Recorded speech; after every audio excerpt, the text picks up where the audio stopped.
Wait a minute, Doc. Are you telling me that you built a time machine? Out of a DeLorean? The way I see it, if you're gonna build a time machine into a car, why not do it with some style? Seriously, I was just, like, overworked. Do you do an introduction? I do. Well, we want to. Exactly. Podcast time. Yeah. So here we are. This is, what, episode 8? Episode so, 8. Yeah. We finally are sitting down with Tim and April. Hi. And we are Eating breakfast. Eating breakfast. I promise not to eat or talk at the same time. I promise. Across from me, finishing her breakfast even now, is the awesome Sue Maynard. Hello. And across from Totally had eggs in my mouth. And we have scored one of the big interviews we have been waiting for since we actually started the podcast, which is sitting down with Canadian filmmakers Tim Doiron, which I probably just slaughtered. No, that's totally fine. Sweet. And April Mullen. Because we just call them Tim and April. Yeah. We're pals. So I'm eating French toast. French toast is good. I got bacon and eggs, toast, and hash browns. But we'll start with like the always easy questions, which sounds good because it sounds like you guys go actually watch movies, because some of the people we've interviewed, now that they're in the business, don't watch as much television or movies. So, We watch nonstop. We're movie fanatics. So Anytime yeah, we're we fanatics. have, we watch movies. Okay, so what are your favorite movies of all time? Of all time? All time. I love Edward Scissorhands. Nice. I love it. I love that movie. Did you go see the Tim Burton exhibit when Oh you were yes, oh yes. Nice. Of course I And did. illegally took pictures. All right. I had to. Don't tell anybody. I had to do it. Okay, Tim, what's your favorite movie? I have to go. This is a question. It's one of those things where I get put on the spot for favorite movies. I forget them all.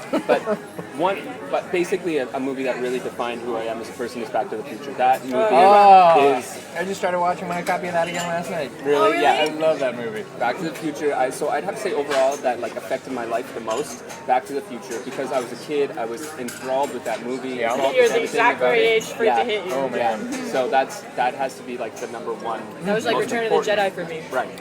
Yeah. 12 or something, so Jaws. it was perfect. Yeah. You were 3. I was 3. Whatever. It was important. Meanwhile, I saw Star Wars on a matinee at Easter or something with my dad and my uncle and my cousins, because they wanted to get us out of the house so we didn't wake the mom. And I don't remember any space battle at the end, but I do remember droids in the desert, so I think I might have fallen asleep partway through there. How old would you have been when you saw? 5 or 6 maybe, I was depending 6. on when. I was too little. I don't remember the first. I just watched it. I think my parents today. had rented it on TV, or it was playing on the rerun. I didn't get to see it in the theaters. No, I didn't either. We were too little. Yeah.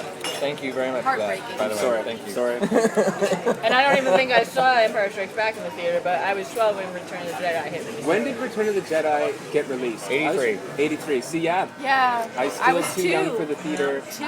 Bad Sorry. news. Don't talk to me ever. I was 2. So old. Love you guys. Somebody get me a walker. I would have been babysitting you at that point. That's so sad. Yep. They All right. in April. So how did the two of you meet? That's a movie in itself. Because this story, or if there is a story, I've never heard it yet. You haven't? About how the two of you met. Yeah. That's funny. We met. We actually went to theater school together. We both went to Ryerson University, and we took theater there, and we graduated in theater. And so we basically spent every day together for 4 years in that program. So it's like conservatory style. So There's only like 23 that graduated. It's a very small class, so you know everybody really intimately, and like, And people start dropping out partway through. Yeah. because They do. they- Yeah.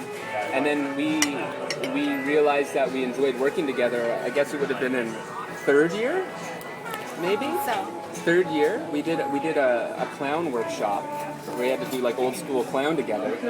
and our clown, You guys must have sucked it. Tim's clown was like unruly. And, and Tim's clown couldn't be on stage with anybody else because he would outshine them like so big time. And he was like so obscure that like nobody could follow. And then the teacher was like, April, your clown should go Tim's clown. So then we were like, oh, okay. So we came up with a skit and we were like, oh yeah, this is awesome. And then our skit and our clowns just like got along perfectly in like a creative way that like we both understood each other in a really weird language. So then we were like, we should keep working together. That's like the conjoined twins of terror. Yeah, We were on the same page right from the get-go. from the get-go. And then from there, we just graduated and continued to work together. Yeah.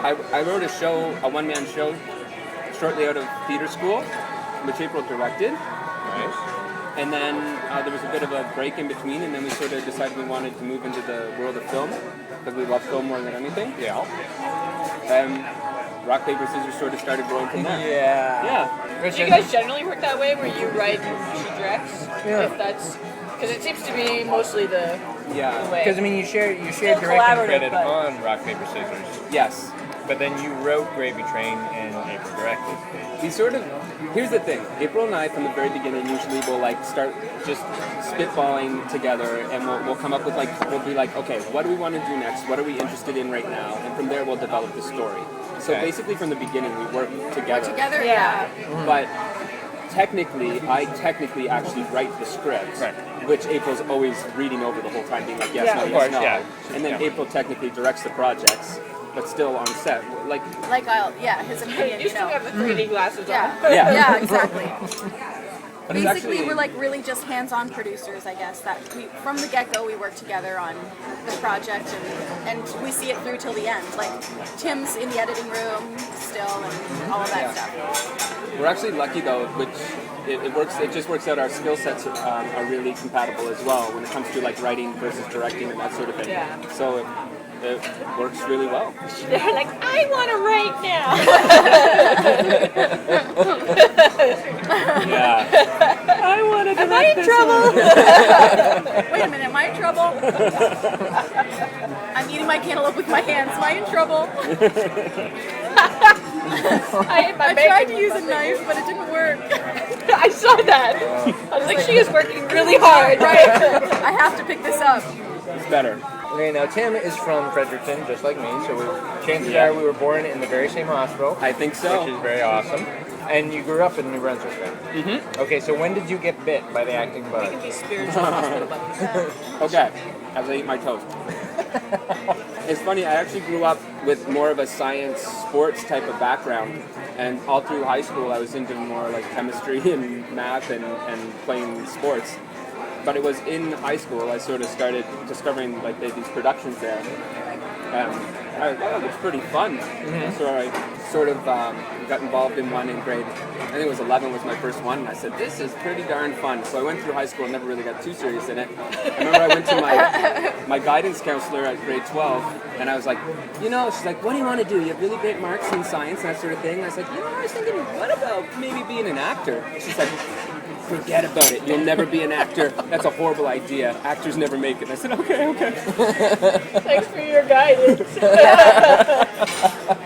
But then after that, there was this program in Fredericton called the Calipumpians. Do you remember them? No. It's like an outdoor theater troupe that perform every day at lunch hour, and it's made up of younger people, and they write their own shows and everything. And anyway, I just ended up auditioning for that at one point, and the guy that ran it, his name is Peter Pacey. He was just really supportive, and from there I was like, I love this. I just love this. And then I just decided from there I was going to go to Ryerson, and that was sort of the trajectory of all that. Wow. Yeah.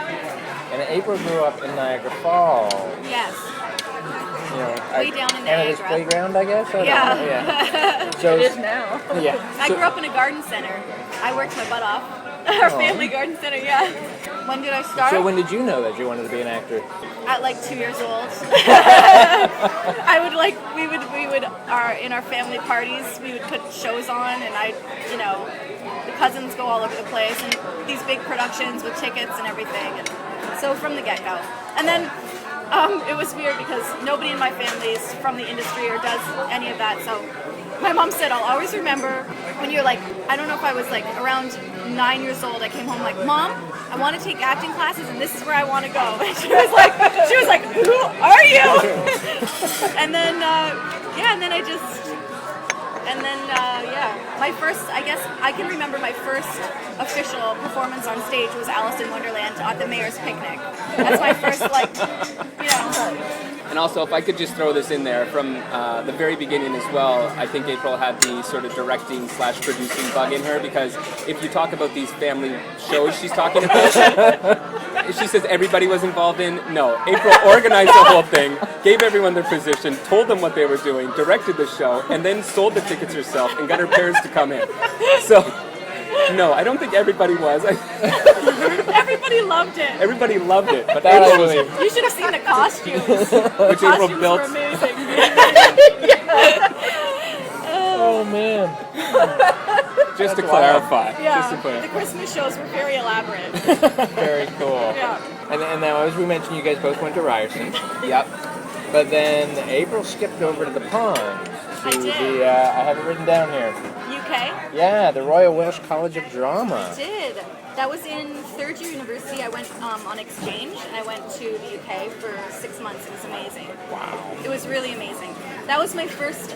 We did a lot of film, and I think we did some short films there, and like little commercials and scenes and stuff. So that was my first sort of behind and all around the camera. It was in the UK. Yeah. Awesome. Yeah. Lucky. But you didn't follow I did her not up, or go. you stayed No, here? I stayed in Toronto and just slogged her out. The good old Ryerson. Said, where'd April go? Oh, it's okay. She'll be back. She'll be back.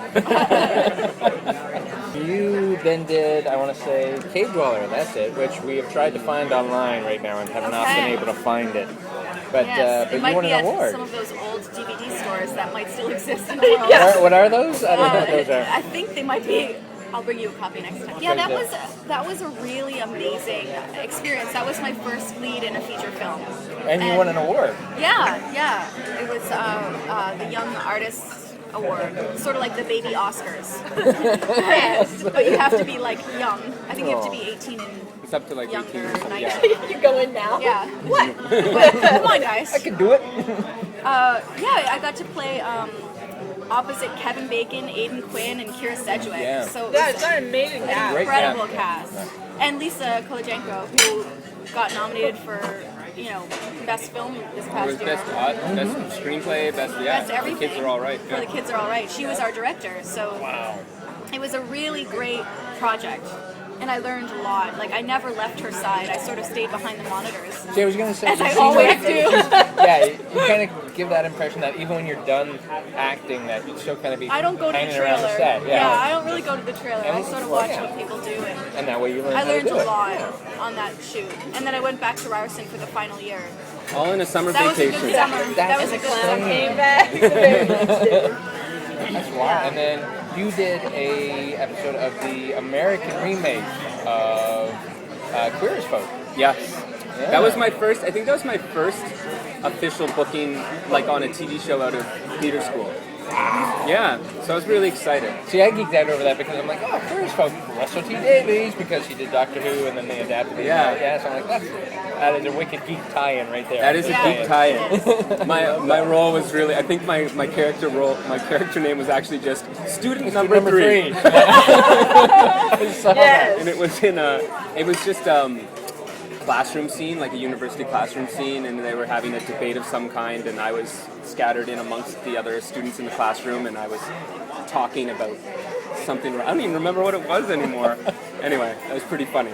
I was so nervous though, it's your first professional gig, and especially coming to your like a day player, and day players are like, okay, come on in, let's do it. Yeah. And they don't really give you any time. And so it's just in there So like, awkward. okay, I'll just say my lines as quick as I can. Sometimes you forget. You think, like, can I still talk? I know that sounds ridiculous, but you actually think, oh my god, when they say action, am I going to be able to speak my lines? Like, you literally think, will I go mute? See, that doesn't sound weird at all, because it totally sounds believable. I would probably freak out about that. It's not It's a so little much stage scary. fright, I've it's freaked just out as an you extra freak, on yeah. Oh, but you look so I good. will lay here dead as I need to be because I am not freaking breathing even. It's nerve-wracking, isn't Action! it? There's an action! Yeah. What do I do again? What do I do? Everybody pees their pants. Yeah. You want to see people Yeah. wet their pants. across the football field. 500 people urinate in unison. And action. Wow. The grass starts to die. Yeah, Gabriel got to work with David Cronenberg, I did. who apparently has been in our store a couple times. Oh yeah. Yeah.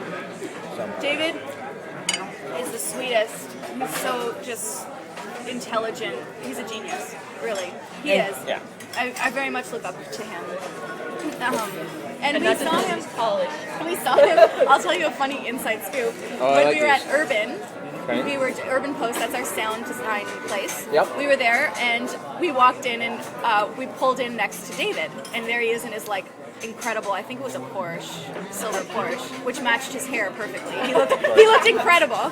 He waltzed in, and I said, "Hey, David, how's it going?" Because I see him at Fan Expo, and for History of Violence, he remembers me, and we talk a bit. And I said, "David, like, what are you guys doing? How's your film doing?" And he said, "Oh, Robert Patterson was in last week. He just did his ADR." And he said, "Hey, gotta tell you something." Tim and I were like, "What?" He's like, "I locked picture in 2 days." Oh my god. Which was like the funniest thing. It was almost like a standoff, and we were like, "Wow." Oh yeah. We're like, we're gonna have to do that someday. He's a professional. Like, Yeah. in 50 years, we have to say to like some young kids, "Hey, we locked a picture in 2 days. See ya." See you later, kid. How do you do? Yeah. And he was like so cute at the end. He's just like, then "See pull ya." out your Porsche. Yeah, he's Oh, so man. great. No, he's brilliant. That's awesome. I loved watching him work too. And Yeah. Vigo too. Vigo was like the sweetest, quietest. He was writing poems when we were getting our makeup done. He's like He's an artist. He's Yeah, well, this is the suave. thing that- He's so suave. This is the thing that really gets me about Vigo, and I've been praying for it since I heard he did it. Which is while they were shooting Lord of the Rings, because he's a photographer as well, and he shot every day and has tons of pictures from behind the set, like portraits, tons of stuff. Even And just the locations they shot on would be and nobody has gorgeous. seen them except for like the cast and crew. I'm like, Really? dude, release a book. You're Yeah. right. He should. Oh, because I just saw Empire Magazine just did reuniting the 4 Hobbits. He really Yeah. should. With Oh, with really? a photo shoot, yeah. Oh, that'd be And I'm awesome. like, dude, this is prime time. Do it right before The Hobbit comes out. He should. And get it out there, because I would buy that in a You should let him heartbeat. know. Yeah, Those I'll are the call type him of today. things, yeah. Hey, Vigo, what's up? Listen, those pictures, release them. See you later. Well, Jeff Bridges needs to do Try that not to too. make it sound like because he's the Watergate same or way. something. Yeah, Bridges just shoots everything. Oh, really? I didn't know that. That's so cool. Oh, but you guys formed a film company, Wango Films. Yeah. Yeah, great. So how did that come about? That came about clearing our plate. The plates are leaving the table. We formed Wango Films. When did basically Wango Films actually Yeah. came about like in the past like year or two, but it's sort of been an extension of the companies we started when we started doing rock paper scissors, the way of the tosser. So Wango Films, the name itself, Wango, came from Gravy Train. Wango, baby. Sure it is. One of my favorite characters that I've ever written, his name's Hansel Suppledick, and he had an expression where he'd always be like Wango baby or Wango turkey baby. And I just love that expression. It just sort of stands for, if you go onto our website, thank you, you can see we have a sort of definition of what Wango means. Just embodying like You know, riding the lightning. excitement. Yeah. Something fun. Wango. Wango baby. Like that. If you happen to be eating sardines out of a can, like Yeah. Wango Yes. baby. And when we are mentioning Gravy Train, though, I did rewatch it, like I said yesterday again. Yeah. And sadly, it had only been the second time that I'd watched it, despite the fact that I bought it off that night. And I saw it more than that in the theater. I know, but That's true. the first time through, I won't lie, I was kind of like, okay, it didn't strike me as fun as rock, paper, scissors. But then rewatching it yesterday, I watched them both back to back. Yeah. And I'm going, this movie's a lot of fun. You have to Yeah. see it. Yeah. You The have to see it is a few like- Second time was times. a- Like night and day. pretty There's much. too many clues. Yeah, and there was just so much going on. There's Yeah. like stuff I didn't even see the first time I saw it. Yeah. Like, the first time they're in the police station, and there's guys in the background doing rock, paper, scissors. Yeah. Or now I can't remember his name, but they're always arresting him. Yeah. Willie Willie Cheddar. Cheddar. Really Cheddar. And he brings, your character brings him in, and then not 2 seconds later, there's a reverse shot of you, and there's Willie in the background just out Like, the door waving. waving. Yeah, I'm like, that's awesome. Yeah, there's little moments Oh, like just- that. Yeah, There's always little things I forget too, Yeah. like it's And- $5. You're $5. I was doing that to people forever after. I got so much more out of it on the second viewing for some reason. It was just, it was so much fun. Gravy Train, I think, is sort of like a fine wine. It's better, or it is. It's like for some reason the second view of it, you can see a lot more. I think it's like a comp. Thank you. I don't know exactly what it is, but there's something about it. I think Gravy Train will be one of those films where in There's like way 15 too many layers. years, people will be like, There's a lot to it. There's a lot, and there's the backstory of Madame Handel's cock. There's like the backstory of the town and the seediness. Yeah. This basically should have been a TV series. Yeah, I can totally stand it. Yeah. Like a Dukes of Hazzard gone awry. Yeah. It was a lot of fun to shoot. It was good for us because we were still like learning different places. It was like nice because it was a film where we still got to do what we wanted to do. It was a little bit more experimental in some senses. Yeah. Oh yeah. But because of the budget level and stuff, we could do it. And we're really proud of Gravy Train. It's something that's definitely We tried to its stay own very beast. true to the 70s genre too. So we You cut got Kyle it, Schmidt we in, like, edited the it that tightest way. pants Yeah. And like the acting style, everything is very yeah. a la homage. So it has to be sort of your cup of tea. Yeah, if you ever see Policewoman, literally go on YouTube and look up Policewoman, and then look at April's acting in Gravy Train, and she literally is Policewoman, and it's ridiculous. awful. Yeah. So let's go back and talk about rock, paper, scissors. Yeah. Where did that come from? That was a simple one. That's simple, yeah. It literally came. We were living read just an actually up the article. street from here at this point, and we were talking one day, and I read this article that the Rock Paper Scissors World Championships are held in Toronto every year, and we started talking about I that's thought crazy. that's hilarious. Like, wow, there's a big competition and like people come from all over the world. That's amazing. They have team jackets? Yes, and we're like, we must go there. And we just said, wouldn't it be funny if we made a film about a guy that took rock, paper, scissors way too seriously and made it like a And like documentary it was his style? life. And then, he goes to the tournament and whatever happens, happens. But then we, add Whether or a not love he'll story and propose is everything. all Yeah. dependent on the outcome of that. Yeah. So it just grew from there. Yeah. That was a very crazy time because that was our first film. A lot of I lot of think excitement. Gary Brewer is like so honest. The character himself is so honest and like so adorable and like so doe-eyed and like just really wants the best for everyone. he does. He really Yeah. He does.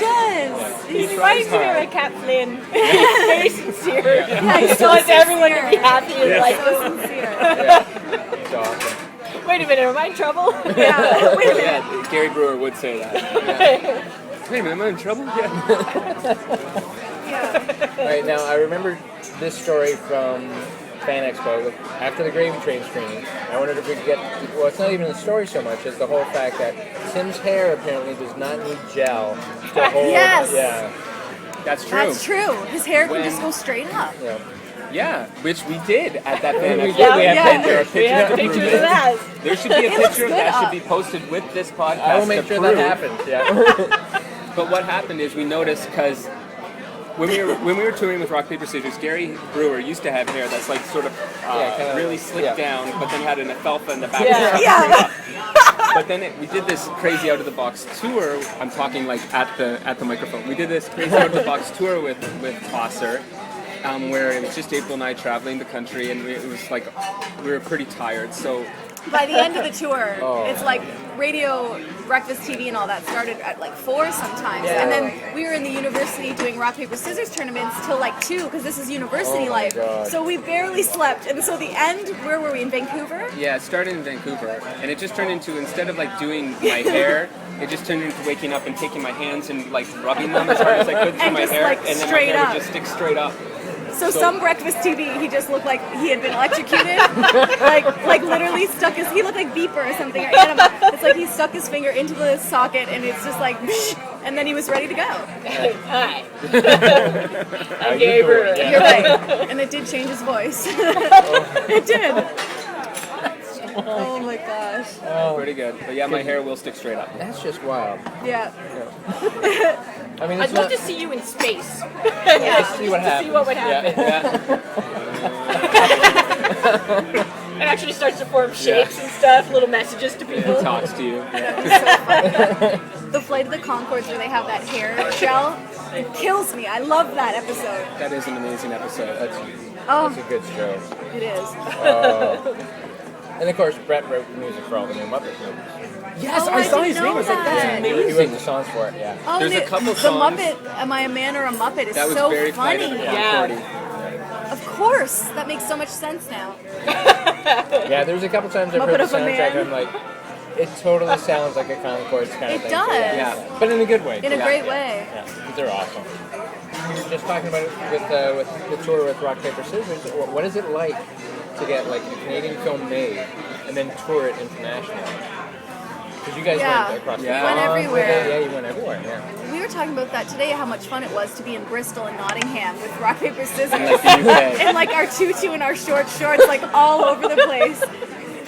Oh my gosh, it was so well received in the UK. I think that gave us the momentum to continue in Canada and to keep making movies, really. Like, honestly, sometimes it's so hard. And then Yeah. when you get to be out in the public and tour with the film and meet people and really, like, just live with the film, it makes things really worthwhile. So, yeah. The tours are hard, but I would imagine so would be like with a musician touring with a band and everything. Yeah. So it's rewarding and it's also long hours. Because I mean, you guys didn't just go as Tim, right? No. You guys went in character. Yeah. For the whole So that's thing. got to be tough because you have to be on all the time. Doesn't matter if you We had a were crappy day. always on. Yeah. It's And so that weird. tutu is not easy to because And I'll yet you tell you pull it off something. so well. No, I'll tell you something about the tutu. It's not short like that. It's actually very long and I have to roll it down to make it so cute and small. It's not as comfortable as you'd think. And Tim's short shorts. My like, short I shorts don't were even very know. comfortable. I just like keeping everything compact. Actually, it's funny. Those shorts, the only thing that's left There's is a like, string. you know, like the seam between the crotch. That's the only thing the that's only left. thing left. And I pull them up, and it like just hikes right into Right. position. Right in between. He's like, April, this couldn't be more painful. I was like, is it actually painful? He's like, yeah, it is.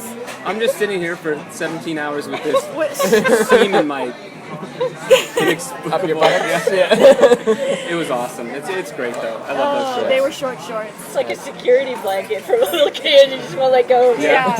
There was this one night we were talking about Gary Brewer, like out on the town, and one night in the UK, after the film screening, we went to a bar and there was like crazy techno music, but we were still in costume, so we were like kind of like funny in character, but also ourselves.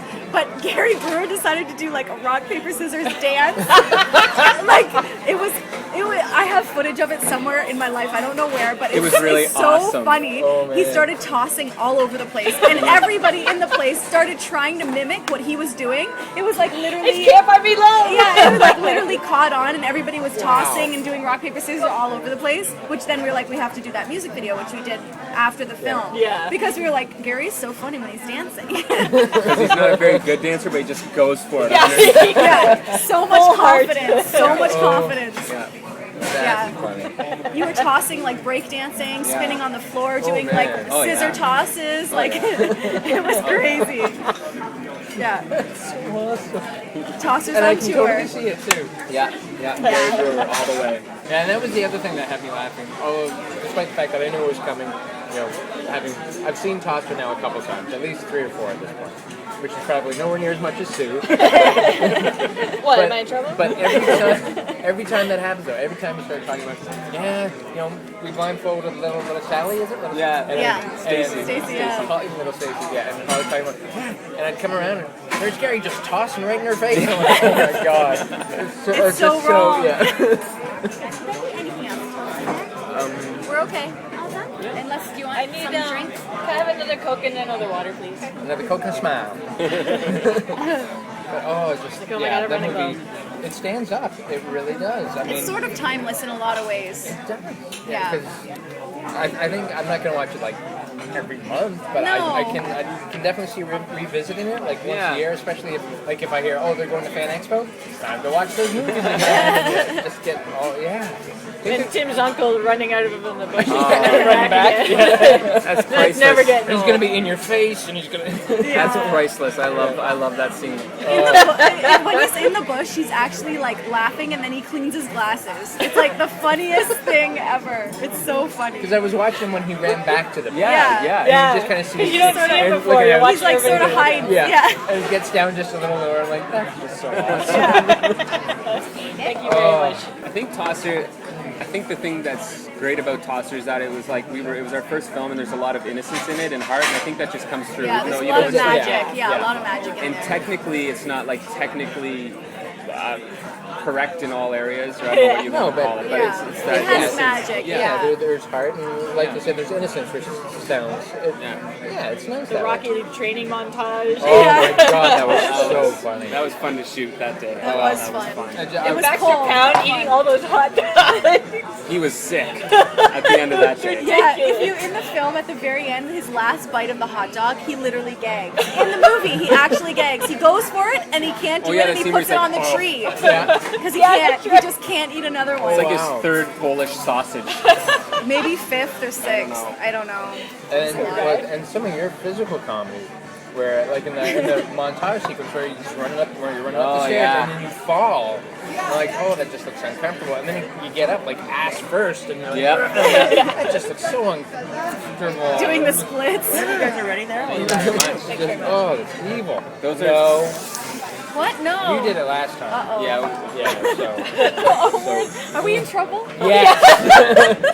I was gonna make in sure that trouble? we There was so much grabbed it before you guys sternness, I got thought a I was in chance. trouble for a second.